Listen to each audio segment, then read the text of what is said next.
Salut à tous les ultras, j'espère que vous allez bien. On se retrouve pour cette nouvelle vidéo où je vais tout simplement vous débriefer une position que j'ai prise en swing trading. Ça va être cette position que vous voyez ici. Je vais vous expliquer pourquoi je suis entré en position en LTF, du coup comment je suis entré en position en LTF, mais surtout qu'est-ce qu'il y avait en HTF pour me donner confiance d'acheter. On va aller sur un graphique vierge du goal, comme ça sera plus simple, ça sera moins brouillon puisque j'ai pas mal d'annotations sur l'autre graphique. Je vais mettre déjà dans un premier temps sur le HTF et on va aller comprendre ce HTF. Parce que ce que vous devez comprendre, c'est que le HTF, c'est ce qui est primordial pour un bon biais directionnel sur le marché, que ce soit pour les achats, pour les ventes. Et je rappelle, hyper important, et ça je vais essayer de vous rappeler ça au maximum à chaque vidéo, on a besoin de deux concepts clés pour comprendre un biais directionnel sur le marché. Oui, les zones d'offres, les zones de demand sont intéressants, mais ce n'est pas ça qui va nous permettre de comprendre un biais directionnel. Bien au contraire, les supply et les demand sur le marché sont juste là pour comprendre où sont les niveaux de rebond potentiels. Mais avant de tracer ça, les supply et les demand, ce qu'on a besoin de comprendre sur un marché, avoir une bonne lecture du bidirectionnel, c'est de comprendre la structure et la liquidité. Ces deux éléments qui sont là vont nous donner le biais directionnel sur un marché. On va vous faire comprendre est-ce qu'on a plus de probabilité de continuer sur un achat ou sur une vente ou de tout simplement changer une structure qui était par exemple baissière et la ramener sur de l'achat. Et ça, c'est primordial à comprendre si vous voulez avoir une bonne lecture du marché. Sans plus attendre, on va attaquer le graphique. Là, vous voyez que nous retrouvons en HTF, nous sommes en daily. Bon, déjà, si on regarde notre graphique en daily, on voit bien qu'on est haussier. Ça, je pense que vous le savez. Pas de grands secrets là-dedans. On a bien une structure qui est haussière depuis plusieurs semaines, plusieurs mois. Mais ce qui va nous intéresser, c'est ce qui s'est passé ici. Et c'est ça qui va déclencher ma vision acheteuse. Enfin, qui va renforcer ma vision acheteuse. Alors, si vous vous rappelez, dans la dernière vidéo que j'ai faite sur la chaîne, qui était une vidéo sur la liquidité, je vous ai parlé de ce niveau qui était ici, qui était un niveau intéressant pour acheter le marché. Et je vais vous expliquer ici pourquoi concrètement dans les détails. Ce qu'on doit mettre en avant dans cette vidéo, outre le fait de comprendre le LTF, de comprendre comment je suis entré en position, mais le plus important dans cette vidéo, un concept vraiment pertinent, c'est les breaker blocks. Les breaker blocks qui vont être tout simplement une zone de polarité inversée. Et ça, c'est très important de les comprendre parce qu'ils étaient présents pas mal de fois en ce moment sur les graphiques. Là, si vous regardez ici, on a une zone de polarité inversée qui a fonctionné. Vous voyez que là, on a un breaker block qui a fait réagir le marché qui est là. Pour ceux qui ne savent pas qu'est-ce qu'un breaker block, qu'est-ce qu'une zone de polarité inversée, c'est tout simple. C'est une zone que beaucoup de personnes, par exemple ici, vont l'attendre à la vente. Mais la vente ne va pas fonctionner. On va la break, du coup. Ce high qui est ici se fait break. Et en fait, le marché va venir tester cette zone dans l'autre sens. Du coup, on va inverser les pôles et il va fonctionner pour l'achat. Concrètement, ça va être ça, une zone de polarité inversée. Et ça fonctionne également dans l'autre sens. Là, je vous ai montré une vente, enfin une zone qui était de base pour des ventes et qui a fait réagir pour l'achat, mais ça a été également dans l'autre sens. Enfin, ça a marché également dans l'autre sens. Et qu'est-ce qu'il faut comprendre ici? C'est que là, vous avez une vente qui est présente sur le marché. Une belle vente, sauf que pas mal de personnes vont pas forcément comprendre que ça, c'est juste un niveau de liquidité qui devait être repris par rapport à notre consolidation qu'on a eu ici. Je vais vous montrer.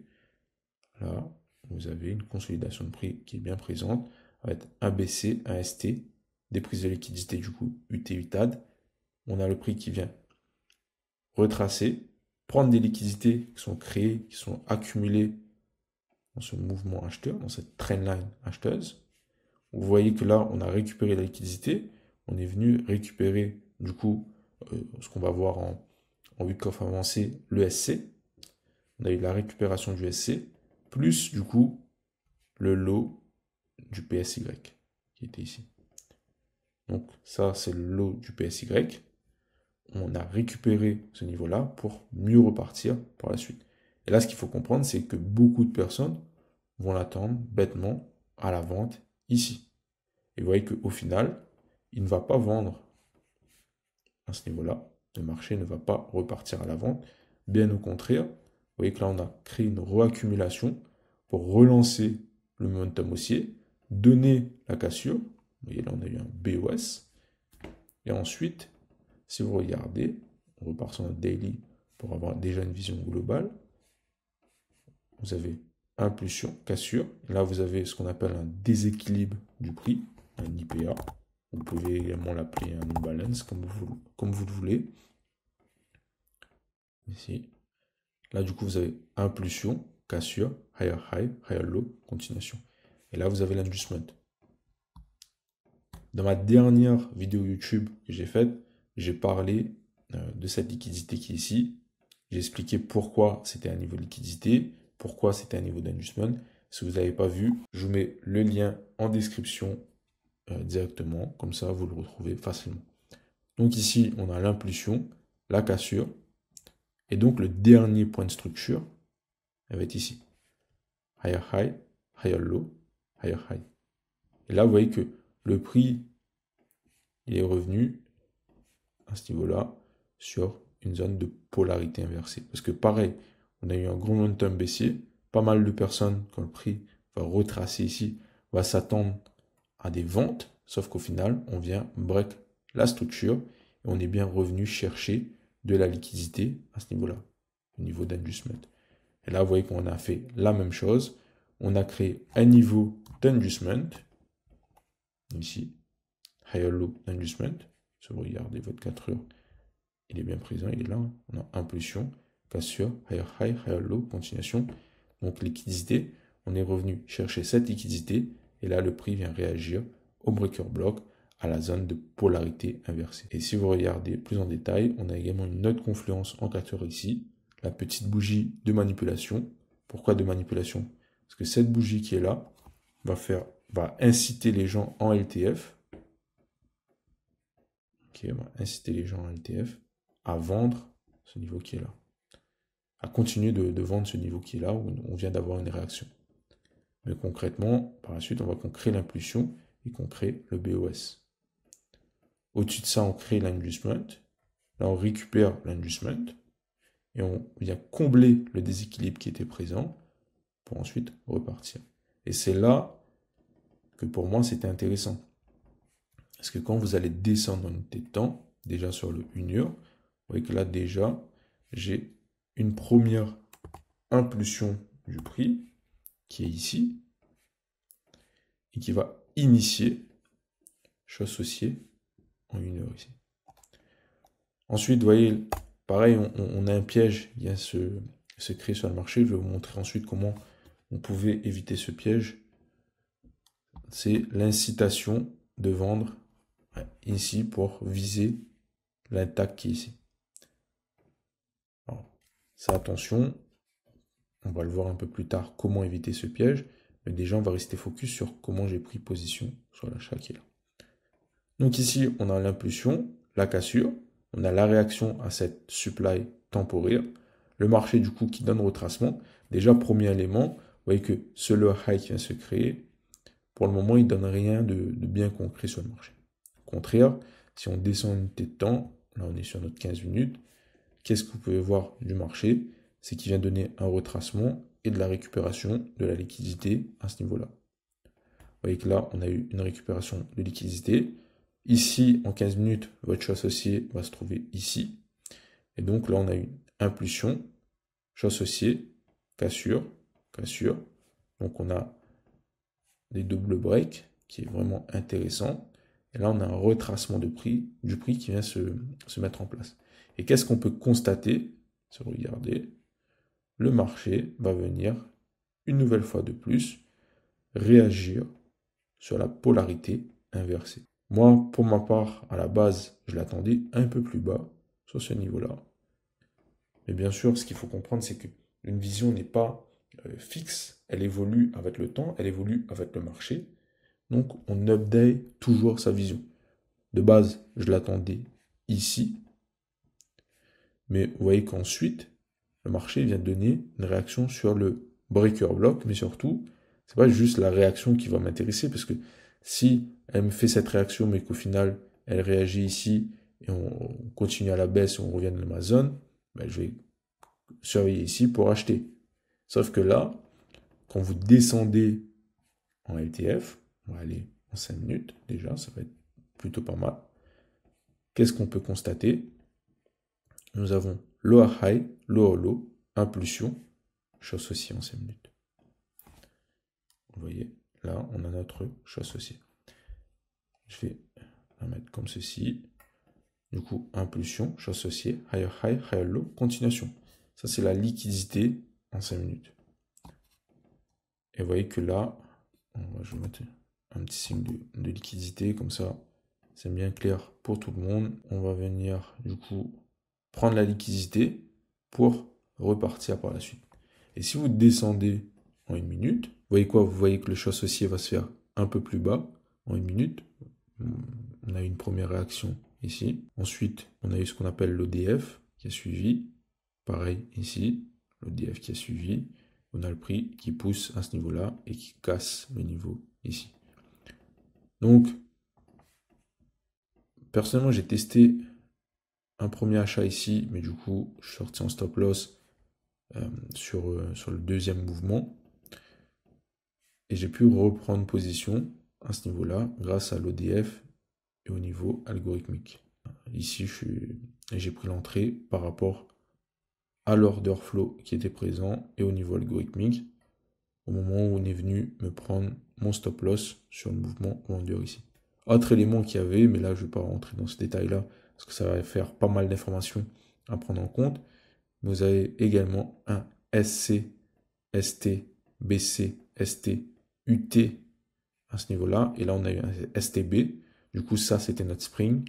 On pouvait repartir. Là, vous avez ce qu'on appelle un wick-off avancé qui était présent et qui était bien très, très propre. Donc là, on a eu le STB, la deuxième prise de liquidité pour ensuite mieux repartir. Et vous voyez que là, les liquidités, par la suite, elles étaient assez simples. J'avais dit quoi tout à l'heure? Que ce niveau-là était un niveau de liquidité. Du coup, la réaction qu'on a eue ici, c'est une réaction sur une supply temporaire. Donc, lui, concrètement, il est venu juste renforcer la liquidité qui était déjà présente ici. Et pourquoi ce niveau-là va être un niveau de liquidité?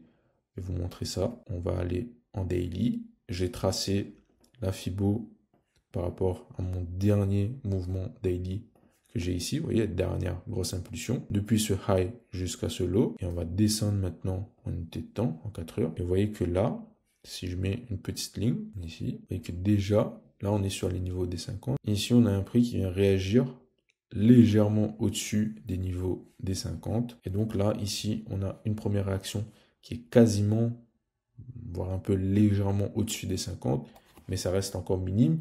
Mais surtout, si on trace également la Fibo par rapport à notre mouvement 4 heures, le low high qui est ici et le low qui est ici, on va la tracer. Vous allez voir de ce bas à ce haut. Vous voyez que là, on a également nos niveaux des 50. Et vous voyez que ce niveau-là est juste en dessous de ce niveau des 50, donc bien en discount zone. Là, donc, on a bien des niveaux de liquidité qui étaient bien présents. Et de toute façon, ce qu'il faut retenir également, c'est que le HTF va dominer sur les autres unités de temps. Ce qui s'est passé ici, la réaction qu'on a ici, la liquidité qui saute, aura plus d'importance sur ce qui s'est passé ici. En plus que ces niveaux-là sont des liquidités, quoi. Donc concrètement ici, j'ai ma target 1 et ma target 2, elle va être à ce niveau-là. Ça, c'est ma target 2 qui est du coup la TH.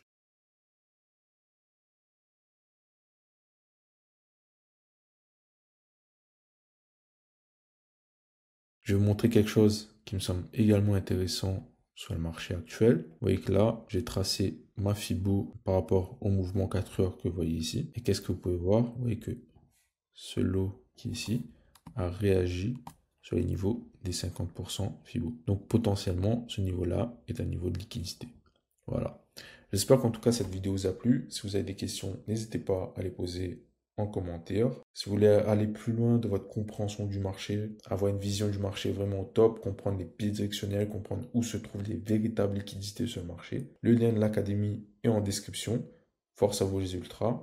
On se retrouve pour une prochaine vidéo. Et n'oubliez pas de liker cette vidéo, de vous abonner, d'activer la cloche de notification. Et on se retrouve pour une prochaine vidéo.